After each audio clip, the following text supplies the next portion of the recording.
Hey folks, welcome to Sammy Speaks. My apologies for not giving you sneak peeks this Thursday, but coming Thursday there's definitely going to be another episode.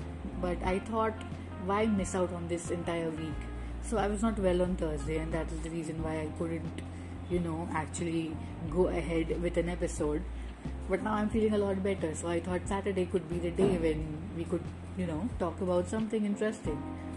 Today I'm going to talk about a serious issue, an issue which has bothered a lot of people, issue that has changed a lot of lives, and something that even the mental health community is very, very worried about.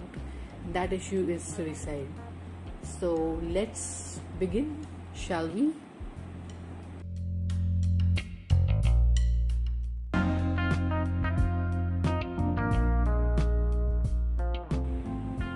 So, folks, today for this week I had something in mind, and that was a very serious issue that I wanted to discuss with a psychotherapist, but she could not be available, so I thought I'll do it myself.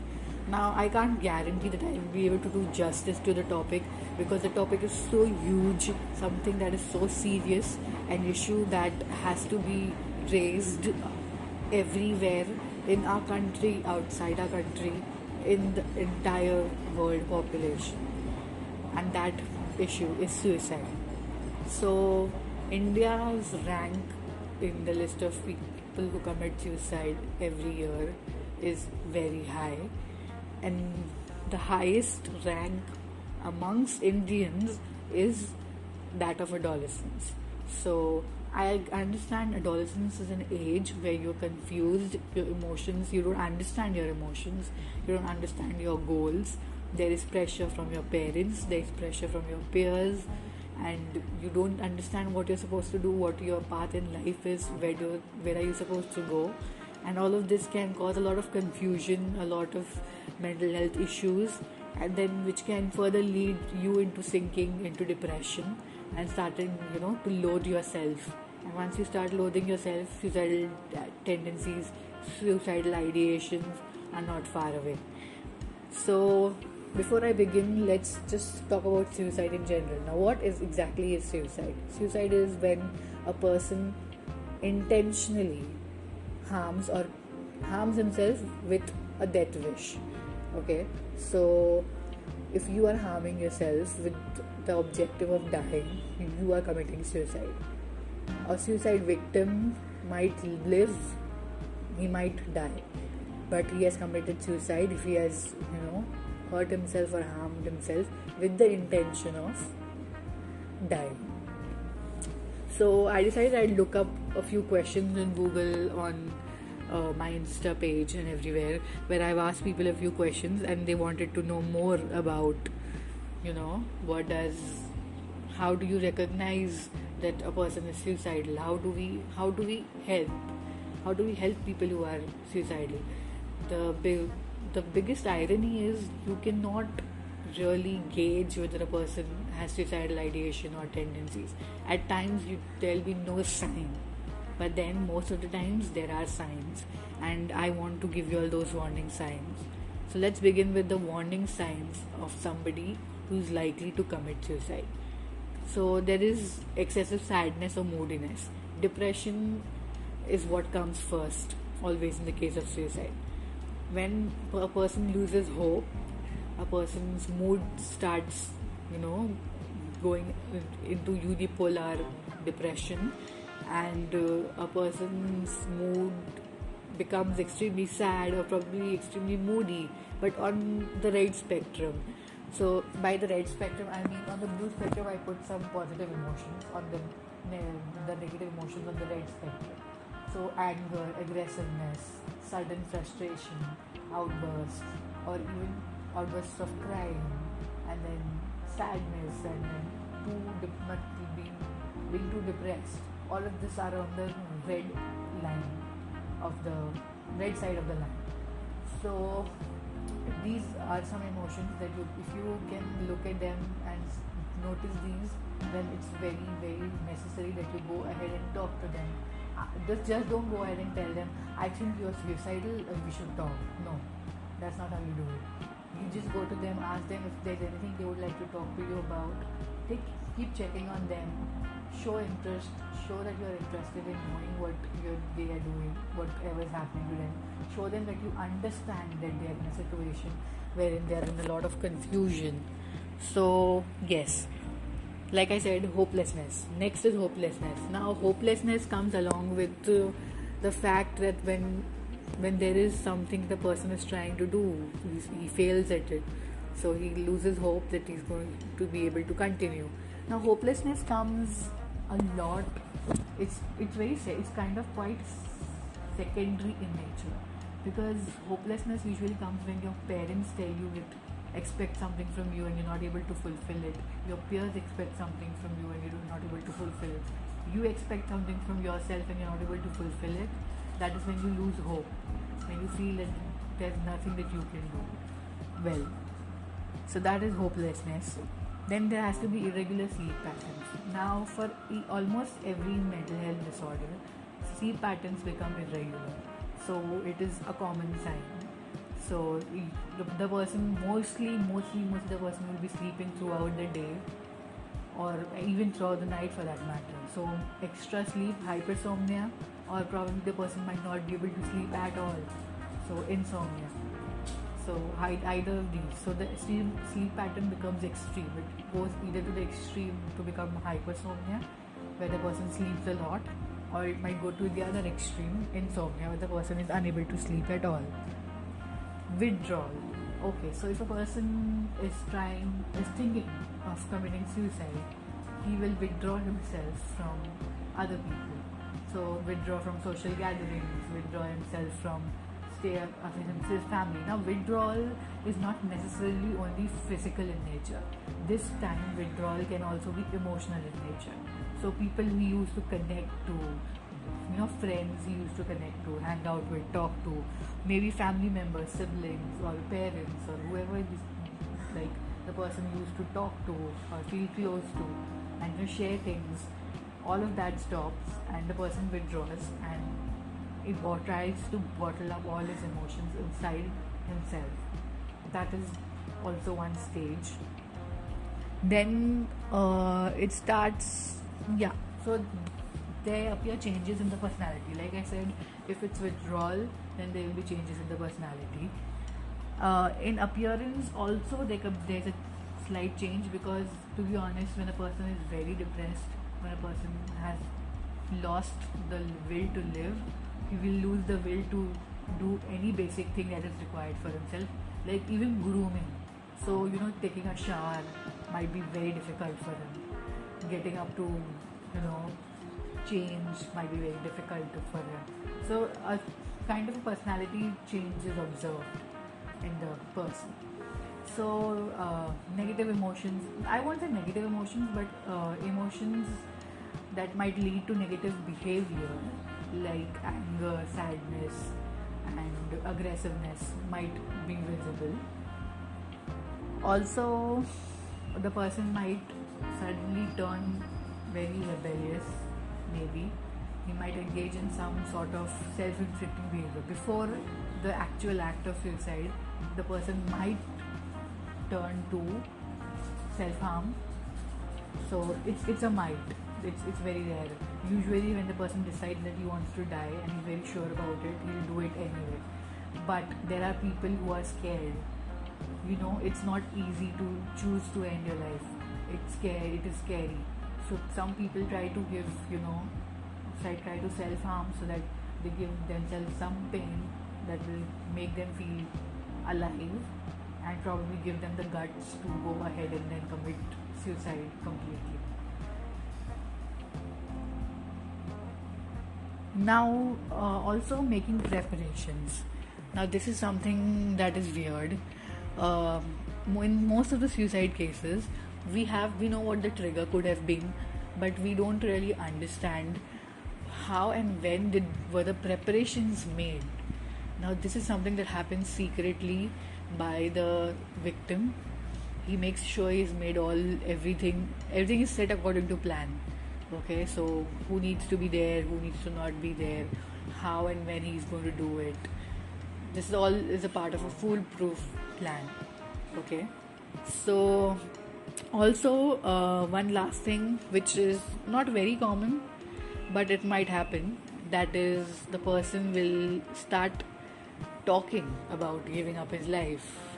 You know, you can sense the hopelessness, you can sense the helplessness that he's facing through his words when he's talking to you. So now what exactly are you supposed to do when these things happen?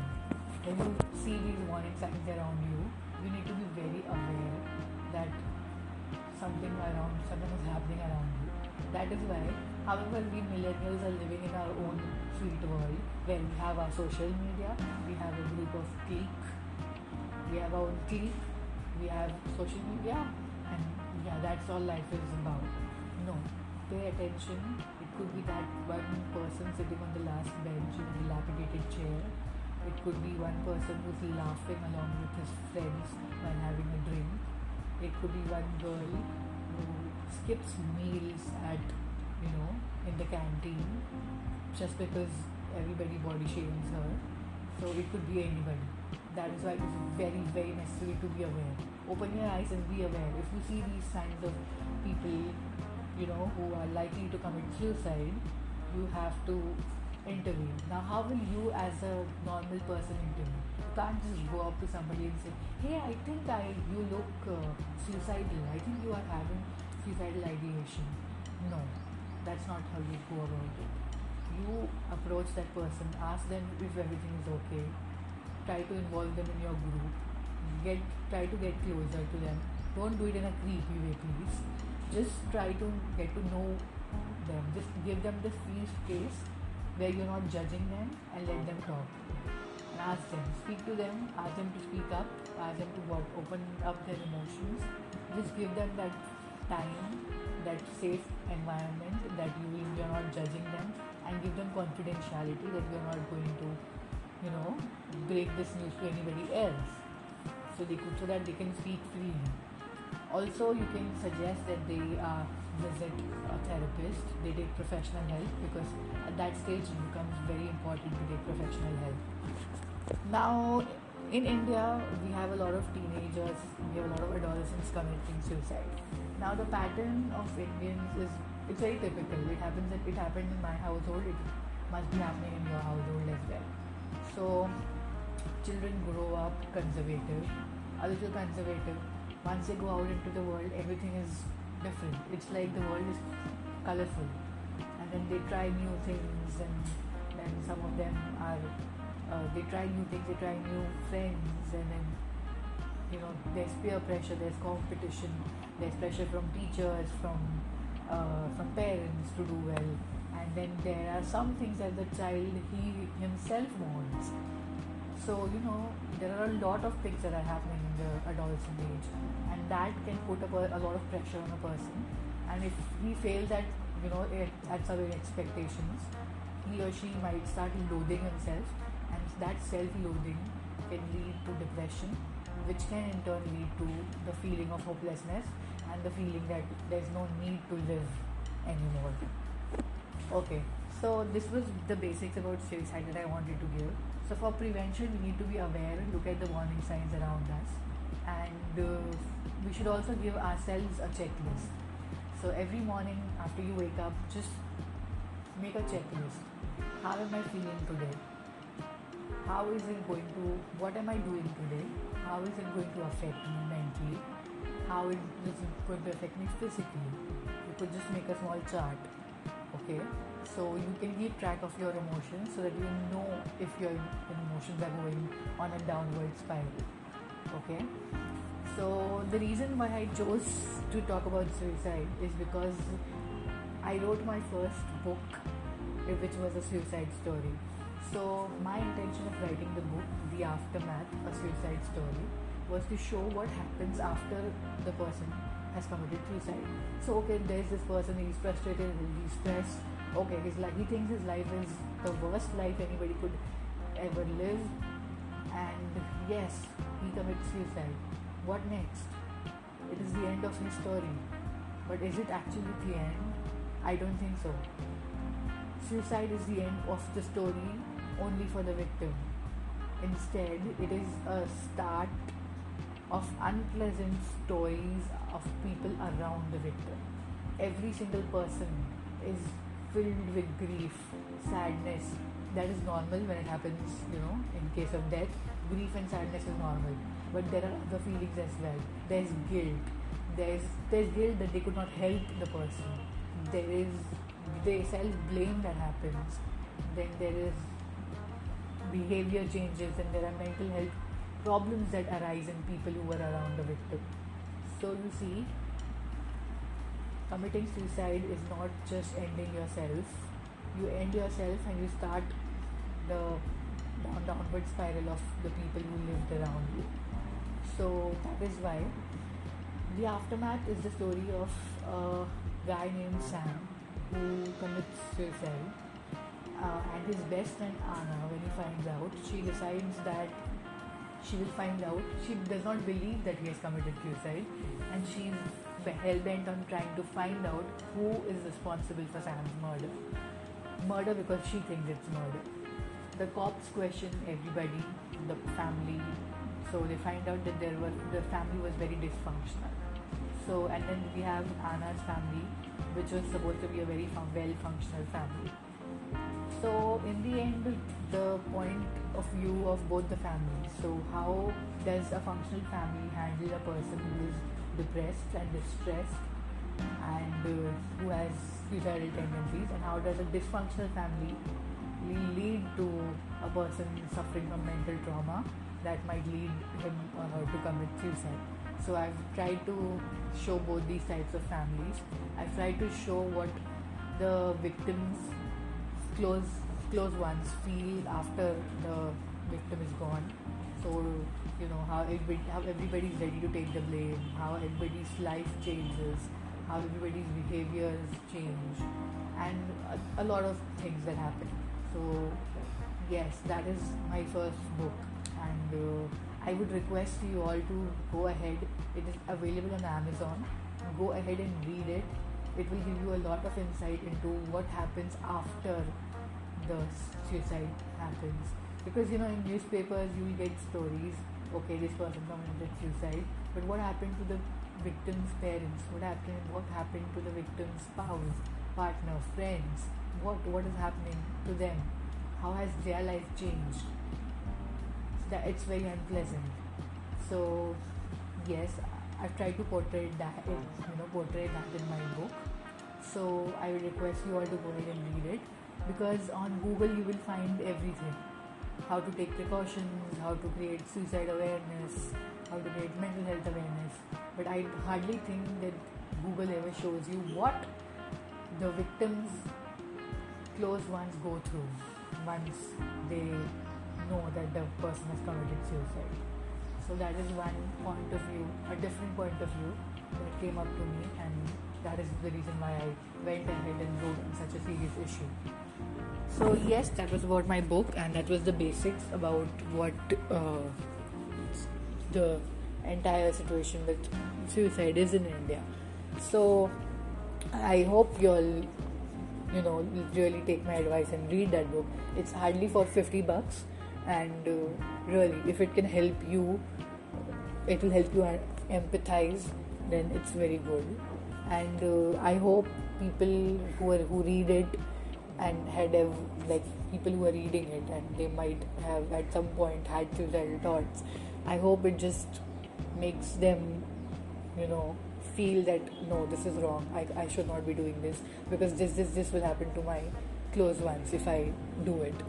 So it's a message for all of y'all. So always consider the people around you as well before thinking of taking such a huge step, because your life is not yours alone. Your life is interlinked with the people you live with. Okay, so yeah, that was about it, my lecture on suicide. So I know the insights are not much, because I tried to keep it more or less lucid and simple, because I want my podcast to be heard by everybody and understood by everybody. I ain't an expert, and I don't want anybody to talk technical on my podcast. So yes, so guys, go ahead and buy the book, and also spread awareness. Share this podcast, spread awareness, be aware of people around you. If you see any warning signs, ask, help them, or go to a person who can help them. Okay, so yes, that was about it, today's episode. And I don't know how you all liked my this. I would really love to know how you all like this episode, because it's just me talking and nobody else. So I don't have a guest today. So please, please, please, please do give me feedback, comments, and subscribe to my channel, like my videos. And this is like that thing, you have to say this. It's like compulsory thing है, बोलना ज़रूरी है, like करो, subscribe करो. But honestly, what I want to know is, how did you like the podcast with just me speaking, okay, without any guest? So yes, folks, this is Sameen Khan signing off. See you soon.